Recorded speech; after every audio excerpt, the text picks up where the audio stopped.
성경을 읽다 보면 반복적으로 강조되고 있는 말씀이 많습니다. 그 중에 하나가 바로 감사입니다.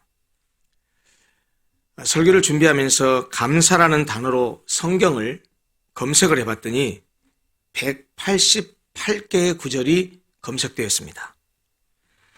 성경이 감사에 대해서 그렇게 많이 언급하고 강조하는 이유는 감사가 믿음으로 살아가는 그리스도인들이 가져야 될 너무나 당연하고도 마땅한 삶의 자세와 태도이기 때문입니다. 종교개혁자 마르틴 루터도 감사는 근본적인 기독교인의 태도다라고 말했습니다. 실제로 감사는 그리스도인들의 삶 전체를 빚어내고 그리고 그리스도인의 삶을 형성한다라고 말해도 과언이 아닐 것입니다. 그런 점에서 감사는 복음의 핵심 중에 하나라고 해도 과언이 아닙니다. 복음은 예수 그리스도요.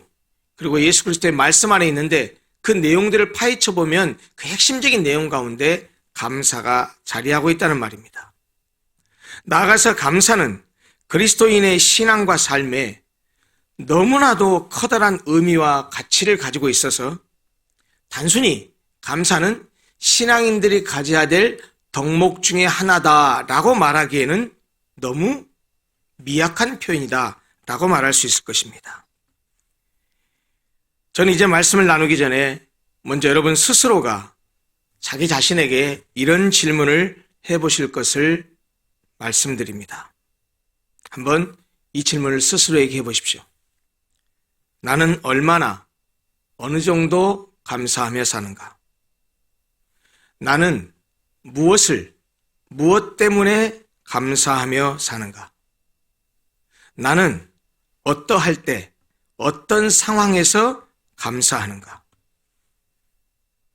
이제 이 질문들에 대해서 여러분 스스로가 한 답을 안고 오늘 말씀을 나누면서 성령께서 여러분들의 마음속에 들려주신 음성에 귀를 기울이셨으면 합니다. 오늘 우리가 읽은 본문에서 바울은 골로새 교회에게 감사함을 넘치게 하라라고 권면합니다. 골로새서는 옥중서신 중에 하나죠. 그런데 이 골로새서는 에바브라를 통해서 골로새 교회가 주님 안에서 얼마나 아름답게 세워져 가는지를 전해들은 사도 바울이 골로새 교회가 주님 안에서 지속적으로 잘 세워져 가기를 기도하면서 쓴 편지입니다. 그 가운데 오늘 우리가 읽은 이 본문 말씀을 현대 구어체로 바꾸어서 표현한다면 이렇게 말할 수 있을 것입니다. 여러분들은 예수를 주로 받아들인 사람들입니다. 그렇다면 예수 안에서 행해야 합니다. 이를 위해서는 예수 안에 뿌리를 받고 서십시오. 예수 안에서 교훈을 받은 대로 믿음에 굳게 서십시오.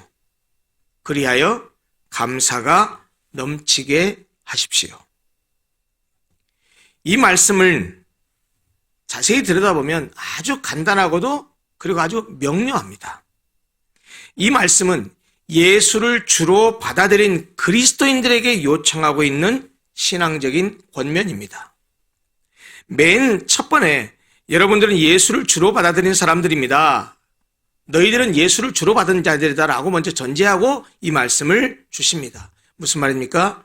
예수를 주로 받아들인 그리스도인들, 예수를 주님이라고 고백하는 사람들, 우리 같은 하나님을 믿는 사람들에게 주신 신앙적 권면이라는 말입니다.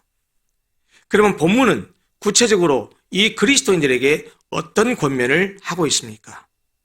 첫째, 예수 그리스도를 주로 받은 사람이라면 예수 안에서 행해야 한다라고 말씀하고 있습니다. 우리는 예수를 그리스도로 믿는 사람을 가리켜서 크리스천, 그리스도인이라고 말합니다. 이 그리스도인이라는 말은 여러분들 잘 아시다시피 그리스도와 같은 자, 그리스도와 닮은 자, 그리스도를 따르는 자, 이런 뜻입니다. 따라서 그리스도인이 그리스도 예수 안에서 행해야 하는 것은 마땅하고도 당연한 일입니다. 그러면 예수 안에서 행한다는 것은 과연 무슨 뜻일까요? 여러분이나 저나 예수님을 주와 그리스도로 모시는 순간 우리는 그리스도와 보이지 않는 신비한 연합을 하게 됩니다. 그리고 그리스도와 영적으로 연합한 사람들은 자신이 고백한 신앙에 합당한 삶을 살게 됩니다. 그분을 인생의 주님으로 모시고 그분에게 순종하는 삶을 살게 된다는 그런 말입니다. 바로 그것이 예수 안에서 행하는 것입니다. 예수 그리스도를 주로 받았으면 마땅히 이렇게 예수 안에서 행하는 삶, 그리스도의 말씀을 따라서 그리스도에 순종하는 삶을 사는 것은 당연하고도 마땅한 일입니다. 그래서 사도 바울은 이 골로새서를 통해서 우리에게 예수 안에서 행하라, 너희가 예수를 주로 받았으면 예수 안에서 행하라 라고 권면하고 있는 것입니다. 두 번째로 본문은 예수를 주로 받아들인 그리스도인은 예수 안에 뿌리를 박아 세움을 입으라 라고 또 권면합니다. 우리말 성경에는 뿌리를 박아 라고 번역을 해서 이것이 능동형으로 보이지만 우리가 뿌리를 박는 것으로 그렇게 해석을 했지만 원래 이 본문 말씀은 뿌리가 박혀라는 수동형으로 되어 있습니다. 예수 안에 뿌리를 박는 것, 아니 예수 안에 뿌리가 박히는 것이 우리가 할 수 있는 것이 아니라 하나님의 은혜에 의한 것이라는 말입니다. 예수 그리스도 안에 뿌리가 박히는 것도 예수 그리스도 안에서 새로 지음을 받는 것도 모두가 하나님의 은혜라는 말입니다. 따라서 그리스도인은 무엇보다도 하나님의 은혜를 입고 하나님의 은혜 안에 거해야 합니다. 그래야 예수 안에서 뿌리를 받고 예수 안에서 세움을 입을 수 있다는 말입니다. 셋째로 본문은 예수를 주로 받아들이는 그리스도인에 대해서 교훈을 받은 대로 믿음에 굳게 서라라고 권면하고 있습니다. 이는 말씀을 듣고 배운 대로 말씀에 순종하여 살라는 의미입니다. 따라서 그리스도인은 교훈을 받기 위해서는 예수 그리스도의 교훈을 받기 위해서는 먼저 말씀을 읽어야 합니다. 말씀을 들어야 합니다.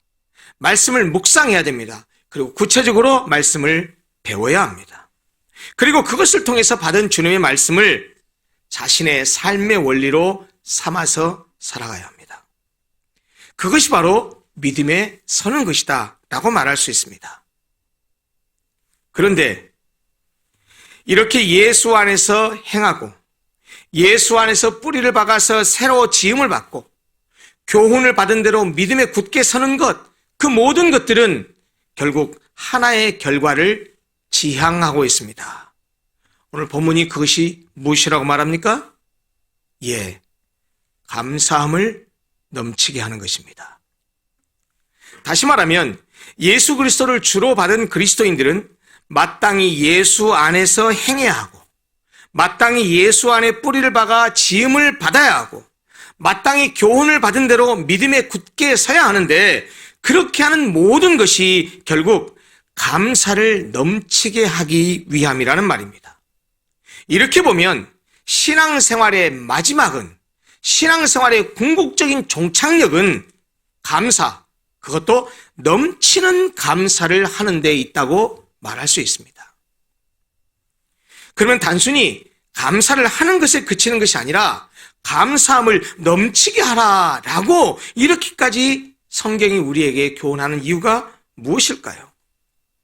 그만큼 감사가 우리 그리스도인들에게는 너무나도 큰 신앙적인 의미와 가치를 가지고 있고 감사는 곧 믿음의 시금석이요.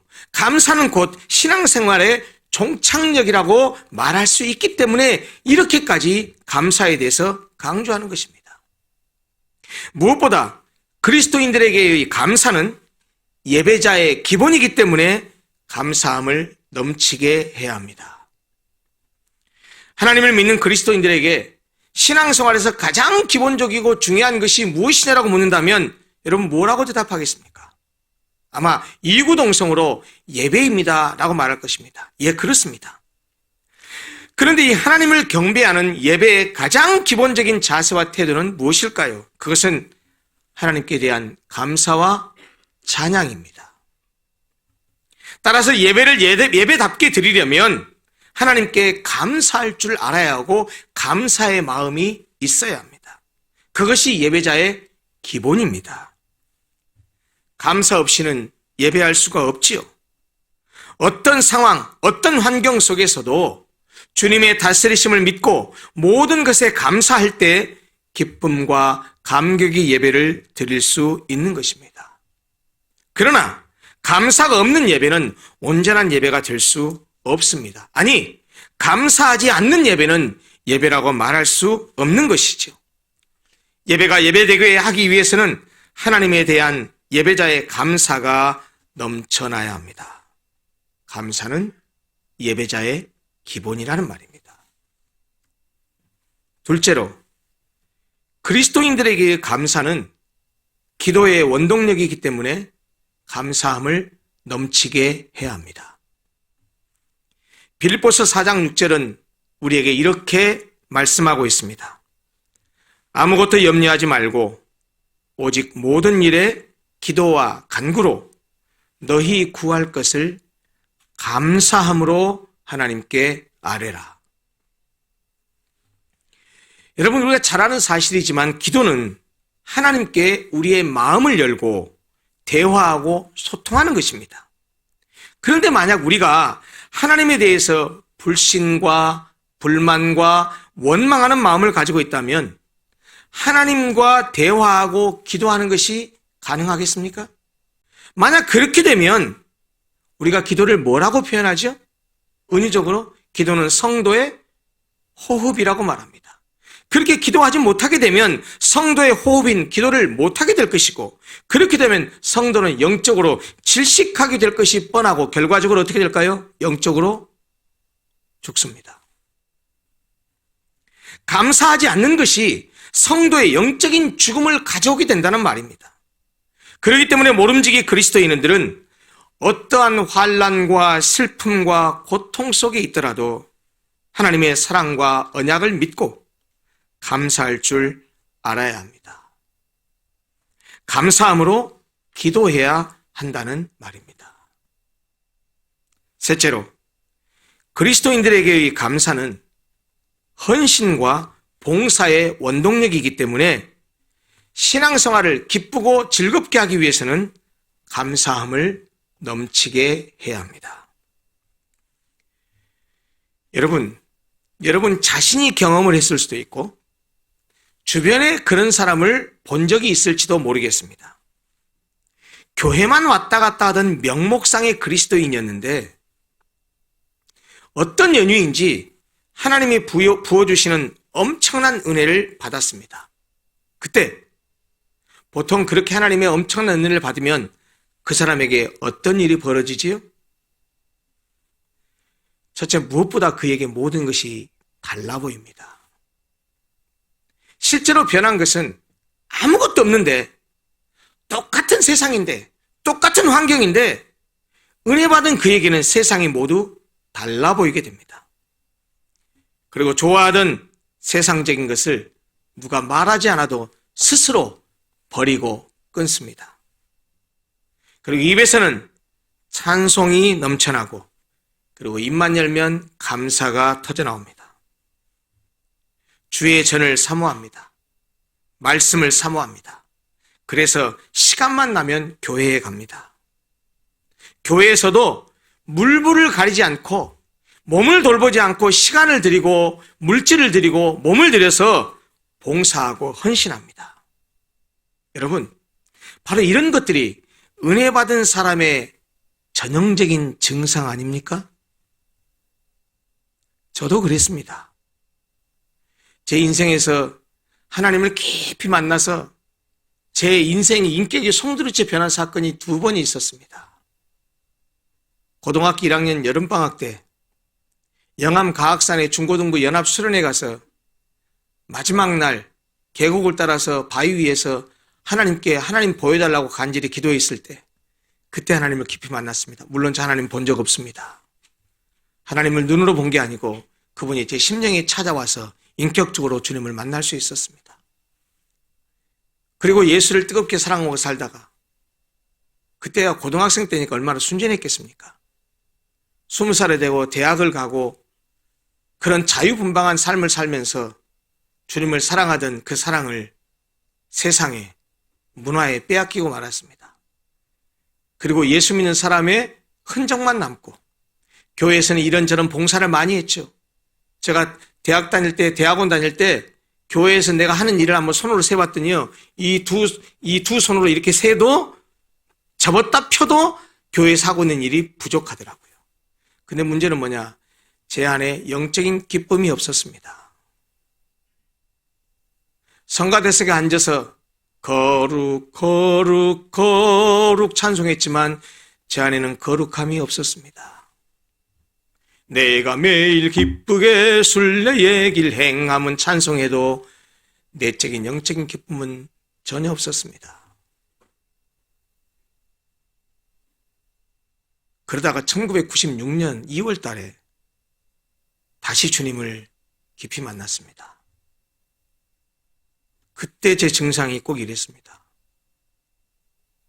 제가 땅 위에 떠 있는 것 같았습니다.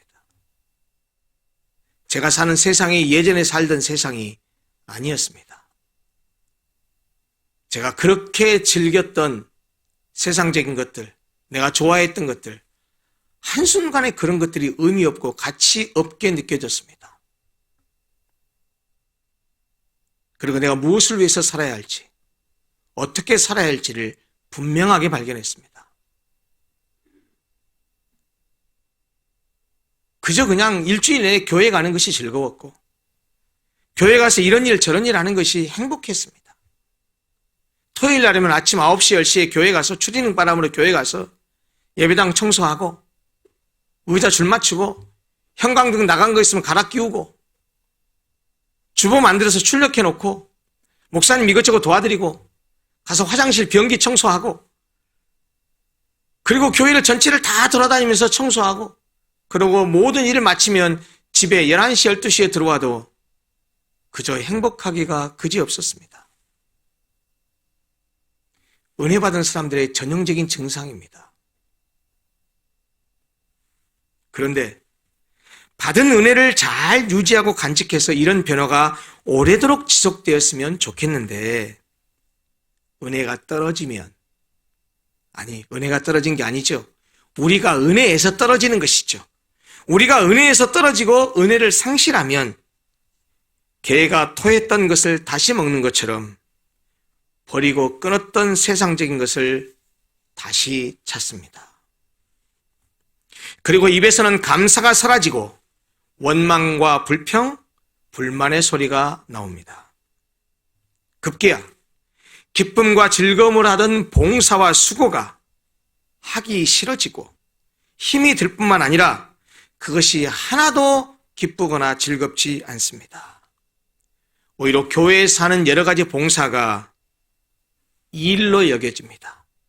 짐으로 여겨집니다. 여러분들은 어떻습니까? 지금 어떻습니까? 헌신하고 봉사하는 것이 기쁘십니까? 누가 말하지 않아도 새 예배당에 왔는데 이 깨끗한 예배당에 왔는데 내가 시간 내서 가서 청소라도 해야 되겠다라는 마음이 있으십니까? 안 그러면 일주일 동안 살면서 그런 생각을 손톱만큼도 해본 적이 없으십니까? 헌신하고 봉사하는 것이 기쁜 것이 아니고 교회 일을 하고 교회를 섬기는 것이 나와 아무런 관계가 없다고 생각하시는지 모르겠습니다. 혹 전에는 열심히 봉사했는데 지금은 시큰둥하십니까? 이제는 교회 일이 귀찮고 싫고 멀리하고 싶으십니까? 만약 여러분들 가운데 누군가가 교회 공동체에서 어떤 수고를 하고 어떤 봉사를 하든 그 일이 버겁고 힘들고 하기 싫고 봉사가 아니라 일로 노동으로 여겨진다면 그것은 필시 하나님의 은혜에 대한 감사함을 상실했기 때문입니다. 그럴 경우에는 교회 봉사하려고 하지 마십시오. 진심으로 드리는 말씀입니다. 중요한 것이 아닙니다. 진짜로 여러분들 심령이 그러면 일하려고 하지 마십시오. 오히려 더 시험 듭니다. 안 하는 게 좋습니다. 수고와 봉사를 하려고 하지 마십시오. 급한 것은 뭐냐? 은혜를 회복하고 감사를 회복하는 일입니다. 은혜를 회복하고 감사를 회복하면 또 그렇게 봉사하고 기쁘게 일할 수 있게 됩니다. 그러나 쉽게 말하면 배터리가 다 소진돼 버렸는데 추진력이 있겠습니까? 그리스도인들이 신앙생활을 할 수 있는 배터리는요, 하나님의 은혜요. 그 은혜에서 나오는 그 은혜에 대한 감사입니다. 감사가 헌신과 봉사의 원동력이라는 사실을 결코 잊지 마십시오. 마지막으로 우리 그리스도인들이 감사함을 넘치게 해야 하는 궁극적인 이유는, 감사는 주님의 다스리심을 인정하는 신앙의 표시이자 신앙의 시금석이기 때문입니다. 감사를 한다는 것은 모든 것이 주께로부터 왔음을 인정하고 주님의 다스리심을 받아들인다는 신앙의 표현입니다. 감사는 현재 그 사람의 신앙의 상태를 나타내주는 바로미터라는 말입니다. 18세기 미국 식민지 시대의 위대한 청교도 목사였고 위대한 신학자였었던 조나단 에드워즈라는 사람이 있습니다. 이분은 이 감사에 대해서 어떻게 표현했냐면, 하나님에 대한 감사는 진정한 신앙의 표지, 사인이라는 것이죠. 신앙의 표지가 바로 감사라고 말했습니다. 종교적인 영성은 감사로 측정된다고 말했습니다. 나아가서 어떤 한 사람의 삶에서 하나님의 임재, 즉 코람 데오를 발견하는 가장 정확한 방법 중 하나가 뭐냐? 그게 바로 감사라고 했습니다. 이 사람이 진정으로 하나님 앞에 사느냐, 이 사람이 정말 하나님의 임재 가운데 사느냐를 확인할 수 있는 가장 좋은 방법은 감사라는 것입니다. 교회를 왔다 갔다 하고 교회 안에서 직분도 받았지만 가정, 자녀, 직장, 사업 등이 그가 바라고 원하는 대로 잘 되고 또 하는 일마다 잘 풀리고 승승장구해도 결코 하나님께 감사할 줄 모르고 그 모든 것이 다 내가 잘나서, 내가 잘해서, 내가 똑똑해서, 내가 열심히 해서 얻은 결과라고 생각하는 사람이 있다고 한다면 죄송합니다. 그는 하나님을 믿는 사람이 아닙니다. 그는 하나님의 다스림을 인정하는 사람이 아닙니다. 믿음이 있는 사람이 아니라는 말이에요. 믿음이 있는 사람은, 하나님을 믿는 사람은, 하나님의 다스리심을 믿는 사람은 아무리 자신이 노력하고 애써서 만든 결과를 할지라도 하나님이 하셨습니다, 하나님의 은혜입니다 라고 고백하면서 하나님께 감사의 고백을 드리게 되어 있습니다. 그것이 바로 믿음이요, 그것이 바로 신앙 고백입니다. 결국 한 사람의 신앙은 감사로 웅변됩니다. 감사가 그 사람의 신앙을 보증한다는 말입니다. 물론 믿음의 사람은 감사할 좋은 일이 있어야만 감사하지는 않습니다. 하나님의 다스리심을 믿는 믿음의 사람은 어려움이나 역경을 만났을 때에도 하나님의 주재권, 다스림이심을 인정하며 감사할 줄 압니다. 비록 지금 힘들고 어렵고 고난과 고통 속에 있다 해도 다시 회복하실 주님을 기다리고 기대하는 그런 믿음을 가진 사람은 그런 열악한 환경 속에서도 감사할 수 있다는 말입니다. 여러분, 우리가 너무나 잘 아는 감사와 관계된 유명한 성경 구절 말씀, 데살로니가 전서 5장 18절에 뭐라고 말씀하셨죠? 어떤 일에 감사라고요? 범사에 감사랍니다. 영어 성경에는 all circumstance라고 표현했습니다. 어떤 상황에서, 모든 일에, 어떤 처지에서도 감사라고 명령했습니다. 그러면서 그것이 바로 우리를 향하신 하나님의 뜻이라고 말씀하셨습니다. 사랑하는 성도 여러분, 한 해를 마무리해 가면서 감사의 달을 맞았습니다. 다음 주는 추수감사절입니다. 지금이 농경사회는 아니지만 우리가 사는 모든 삶을 가만히 들여다보면 마치 농사를 짓는 것과 별반 다름이 없는 것 같습니다. 무슨 일을 하든지 씨를 뿌려야 됩니다. 공부하는 학생이 좋은 성적을 거두려면 어떻게 해야 되죠? 씨 뿌리지 않고 좋은 성적을 거둘 수가 없습니다. 공부하지 않고 좋은 성적을 거둘 수 없습니다. 여러분, 우리말에 한자로 불한당이라는 말이 있는데 혹시 아십니까? 한자 말인데요. 아니 불자, 땀 한자입니다. 땀 한자. 그리고 물이 당자입니다. 불한당의 뜻이 뭔지 아세요? 땀 흘리지 않고 무엇을 얻으려고 하는 무리를 말합니다. 도둑놈들이지요. 사기꾼이지요. 노력하지 않고 어떻게 무엇을 손에 줄 수 있겠습니까? 우리가 하는 모든 이런 농사 짓는 것처럼 반드시 씨를 뿌려야 합니다. 그리고 여름 동안 물을 주고 풀을 뽑고 작물을 열심히 떼약볕에서 농부가 그렇게 가꾸듯이 공부든 사업이든 장사든 우리가 열심히 노력해야 됩니다.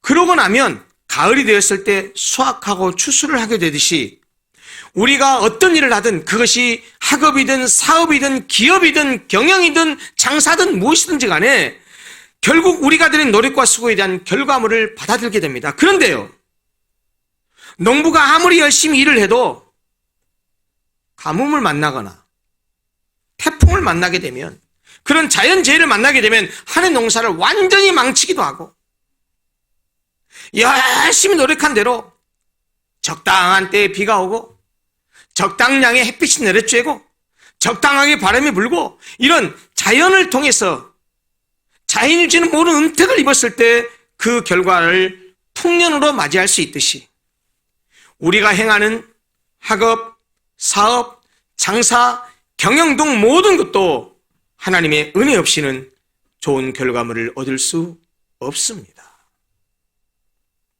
그러하기에 우리는 한 해를 돌아보면서 모든 일에 함께 하시고 은혜를 베푸신 하나님께 감사를, 그것도 오늘 본문이 말하는 것처럼 넘치는 감사를 드리는 것이 마땅합니다. 여러분, 우리 성도들 가운데는 한 해 동안 기쁘고 즐겁고 좋은 일들만 있었던 분들도 계십니다. 이 어려운 시기에 남들은 죽겠다 안 된다 하는데 하는 일마다 잘 되고 내가 시작한 일도 승승장구하고 하는 그런 분도 계십니다. 하나님께 감사함을 넘치게 하십시오. 어떤 분들은 그저 그런 한 해를 보낸 분도 계십니다. 작년이나 올해나 그다지 큰 좋지도 않고 나쁘지 않고 그저 그런 한 해를 보내신 분도 계십니다. 이 어려운 시기에 어렵지 않게 보내심에 하나님께 감사함을 넘치게 하십시오. 또 어떤 분들은 정말 어렵고 힘든 한 해를 보낸 분도 계십니다. 이보다 고통스러운 한 해가 없었다.